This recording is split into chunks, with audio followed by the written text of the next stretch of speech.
Fala pessoal, todos bem? Sejam todos muito bem-vindos, eu sou o William Godoy. Esse vídeo tem um patrocínio da 1xBet, que é uma empresa bookmaker que garante a vocês grandes ganhos e pagamentos rápidos. O nosso cupom promocional está aqui, ó, Godoy1x, dá para vocês bônus em dobro, é isso mesmo. O link está na descrição do vídeo, no nosso comentário fixado, vocês façam aí o download, baixem o XBet, tenham no celular de vocês. Na hora de realizar o seu cadastro, fazer o seu depósito, você faz com o nosso cupom para resgatar bônus em dobro no seu depósito. Você pode aproveitar nessa semana jogos da Champions League. Tem Manchester United e Bayern de Munique, além de União Berlim e Real Madrid. Aproveite tudo na 1xBet e aproveite o nosso código promocional Godoy1x.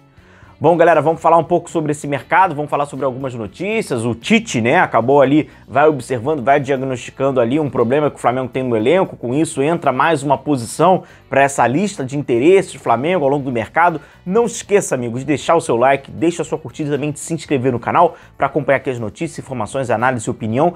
Confere se, além da sua inscrição, claro, confira também se você está com as notificações ativas. Para qualquer momento a gente pode também abrir uma live, qualquer assunto, enfim, para a gente trazer aí e falar bastante sobre o Flamengo. Ontem falamos sobre o Léo Ortiz, vamos falar ao longo dessa temporada, dessa janela, sobre alguns jogadores e essas chegadas, né, do Flamengo. Deixo aqui o link para você que não acompanhou sobre o zagueiro do Bragantino, que muito possivelmente será o primeiro reforço confirmado do Flamengo. Nós já falamos taticamente sobre ele, falamos um pouquinho sobre a sua carreira. Eu deixo o convite para você que ainda não conferiu. Para começar, tivemos, né, nos últimos dias, a tal da notícia, né, de que o Flamengo fez ali uma reunião com a Caixa, essa primeira reunião, para mostrar ali o projeto, e acabou sendo ali meio que decepcionante, né? Tá aqui, ó, a notícia, e inclusive foi uma matéria, né, que saiu no Jornal Globo, a preliminar do Flamengo ali. Aí o clube representado por Rodolfo Landim não tinha qualquer projeto detalhado, só tem um plano de erguer uma arena num terreno que pertence à Caixa. Não ficou muito claro o que eles querem, né, segundo ali aspas de uma pessoa com acesso às negociações. Português claro. O Landim não tem projeto muito aprofundado sobre algumas questões. O projeto que ele tem mais aprofundado é pegar uma SAF, conseguir vender o Flamengo para uma SAF, um tanto percentual, e ele conseguir um cargo dentro dessa SAF. Falando português bem claro, tá muito nítido, tá muito claro. E assim ele perpetua o poder dele, tendo uma percentagem sobre esse valor que vai ser vendido. É isso que ele vai ter. Esse projeto, se você perguntar pro Landim, ele vai ter ele famoso, né, de cabo a rabo. Com exceção disso, não tem. Com exceção disso, é algo muito superficial, que aí você tenta, né, projetos bem embrionários no aspecto do convidativo, de quanto aquilo vai ser, né, enfim. Com a questão da SAF tem. Com a questão é tudo bem superficial, que assim, dificilmente vai conseguir convencer alguém do que aquele projeto está sendo muito bem elaborado. E a gente sabe que tem uma questão burocrática da Caixa, que ela tem uns terrenos ali em volta, e que já havíamos falado, inclusive, a gente já trouxe essa informação aqui no canal, de que o Flamengo precisava ter um projeto muito bem construído sobre a relação, não é só criar o estádio, como seria o entorno. A gente já havia falado sobre isso. Bom, então isso aí já tá, né, já tá bem claro, né, o Landim. E aí, vamos lá, outro ponto. Surgiu ontem, né, uma notícia, e aí, do Cereto ali e tal, mas enfim, de que o Corinthians tá, né, o presidente, né, atual ali do Corinthians, não, o novo presidente, gosta ali do Gabigol, tem um Gabigol ali como, né, que seria um símbolo da sua gestão, né, para ele tentar contratar e tal. E aí, numa dessas notícias que acabaram sendo trazidas ali e tal, que a gente tem que sempre desconfiar um pouquinho, mas enfim, é de que o Corinthians estaria ali, né, disposto a fazer uma troca. O Flamengo manda o Gabigol e o Corinthians manda Yuri Alberto e Fausto Vera. Cara, eu acho que isso só traz duas respostas pra gente.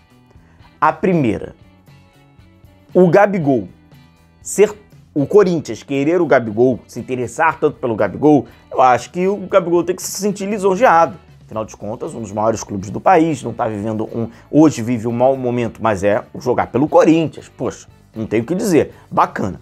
Agora, por um outro lado, o Gabigol ser trocado e perceber que muitos torcedores do próprio time dele, do Flamengo, gostariam que ele fosse trocado por Fausto Vera e Yuri Alberto, só mostra como o ano dele foi ruim, como foi decepcionante e como um cara desse precisa de uma autoavaliação melhor, ou precisa de alguém que esteja em torno dele e fala assim, pô, meu amigo, vamos reagir, porque a coisa tá feia pra você. Pro Corinthians fazer uma proposta dessa, só se o Corinthians mandasse Marcelinho Carioca, Neto, Rivelino, Sócrates, Yuri Alberto e Fausto Vera, pô, na boa. Então, assim, não tem nem o que comentar sobre isso, mas é só pro Gabigol fazer uma autoavaliação. O que se fala internamente no Flamengo, que aí tem que ser levado a sério, é que, né, vai ter já ali daqui a algumas próximas semanas ali e tal, algumas avaliações, uma possível renovação não está descartada ainda, mesmo sabendo, né, que o contrato do Gabigol só se encerra em dezembro, não está descartada, e que o Gabigol precisa melhorar. Isso aí é um ponto, isso aí é um fato, que 2023 foi terrível, segundo semestre, então, nem se fala. Agora, sobre essa proposta aí, Corinthians. Bom, vamos lá, vamos aqui falar sobre essa notícia aqui que saiu, ó. Tite enxerga carência e Flamengo inclui ponta direita entre as reposições para reforços em 2024. Ainda nessa matéria do GE, o técnico não vê Everton Ribeiro na função, entende que se renovar vai concorrer com o Arrascaeta. Eu acho que a matéria tinha que ser, se o Tite enxergasse o Everton Ribeiro como um cara para trabalhar pela ponta, aí que tinha que virar matéria. Aí é o famoso breaking news, porque, sinceramente, quem enxerga o Everton ainda como esse meia que joga aberto para poder criar, esse cara que tem que ter, esse cara aí, porque, sinceramente, não tem nenhuma surpresa. E aí dentro da matéria, né, acaba falando ali que o treinador enxergou uma carência no setor do ataque por não ver mais Everton Ribeiro exercendo essa função aberta pela direita. O técnico entende que o meia, caso renove o contrato, vai disputar vaga no meio-campo, onde passaria a ter Arrascaeta como grande concorrente. Vamos lá. Vai renovar, né? A gente sabe aí que o Everton vai renovar, por mais que ele queira 2 anos, e aí fica aquela, um ano mais um ano de produtividade, aí depois, não, é um ano, vai renovar. O Flamengo, no fundo, o Flamengo quer renovar e vai renovar ali com o Everton Ribeiro. Não será o Everton que vai ter o seu ciclo encerrado, que é uma postura que essa diretoria não tem. Não vai ser justamente com ele. Teve oportunidades muito melhores e muito mais claras anteriores. Não vai ser com o Everton, logo com o Everton, que vai fazer isso. Possivelmente vai seguir no Flamengo. Não jogar aberto pelo lado direito me parece uma condição óbvia, partindo do princípio tático, técnico e físico. Óbvio.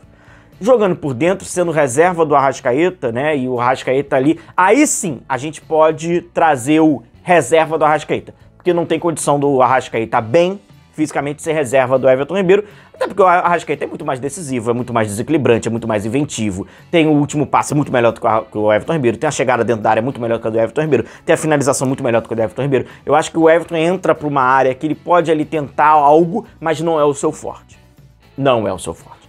A posição do Arrascaeta, que é aquele entre linhas daqueles últimos metros, não é tanto a do Everton Ribeiro. Foi há 10 anos atrás, e no Flamengo ele acabou, né, construindo um estilo de jogo sendo mais um coadjuvante desse protagonista. Ser ali o Arrascaeta, de uma certa forma, você ser o protagonismo na criação. O Everton é um condutor de bola, o Arrascaeta não é esse condutor de bola, né, é menos do que o Everton. Então, para o Everton trazer pelo lado direito, ter a linha lateral como proteção, ter a ultrapassagem do lateral, tudo isso facilitou ao longo da sua carreira.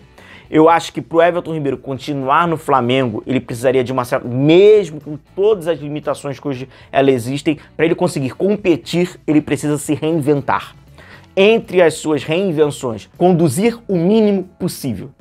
Carregar com ele, hoje, no atual momento, físico e técnico, condução de bola, arriar a cabeça e ficar conduzindo bola é pedir para o adversário perder. Por isso que o Everton Ribeiro, ao longo das últimas temporadas, com a exceção daquele período do Dorival Júnior, ele foi um jogador que perdeu muitas bolas, sendo desarmado com o adversário vindo por trás e conseguindo roubar, porque ele arria a cabeça, conduz, não tem um mapeamento da jogada, e aí é aquilo, precisa de muito tempo, e o futebol cada vez hoje tem menos espaço, naturalmente você tem menos tempo. E na posição que ele vai jogar, ele vai ter menos tempo ainda, porque ele vai estar muito mais próximo da área, teoricamente uma defesa vindo para diminuir, é um local complicado para se jogar. Então ele sendo esse jogador por dentro, para criar expectativas, as minhas são baixas, eu falo com toda sinceridade para vocês, porque precisa de uma reinvenção grande do jogador, mas sendo ali o tal do reserva do Arrascaeta, aí vamos ver como é que vai ser essa renovação, tal, porque o salário tinha que diminuir, evidentemente, porque é minutos e tal, beleza.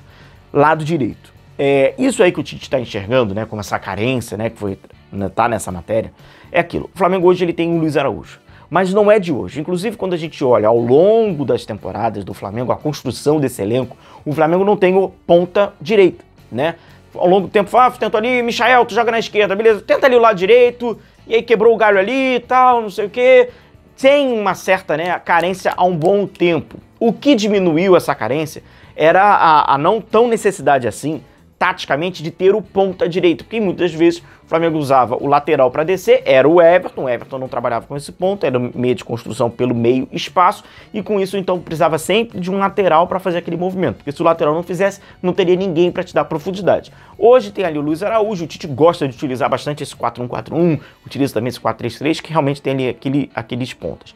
Você ter um jogador para disputar uma posição em todas, né, sempre que você criar essa disputa, é muito interessante. Hoje, teoricamente, convenhamos, se o Tite planeja o 4-1-4-1, 4-3-3, se ele não tiver o Luiz Araújo, ele vai ter que improvisar ou não tem ninguém.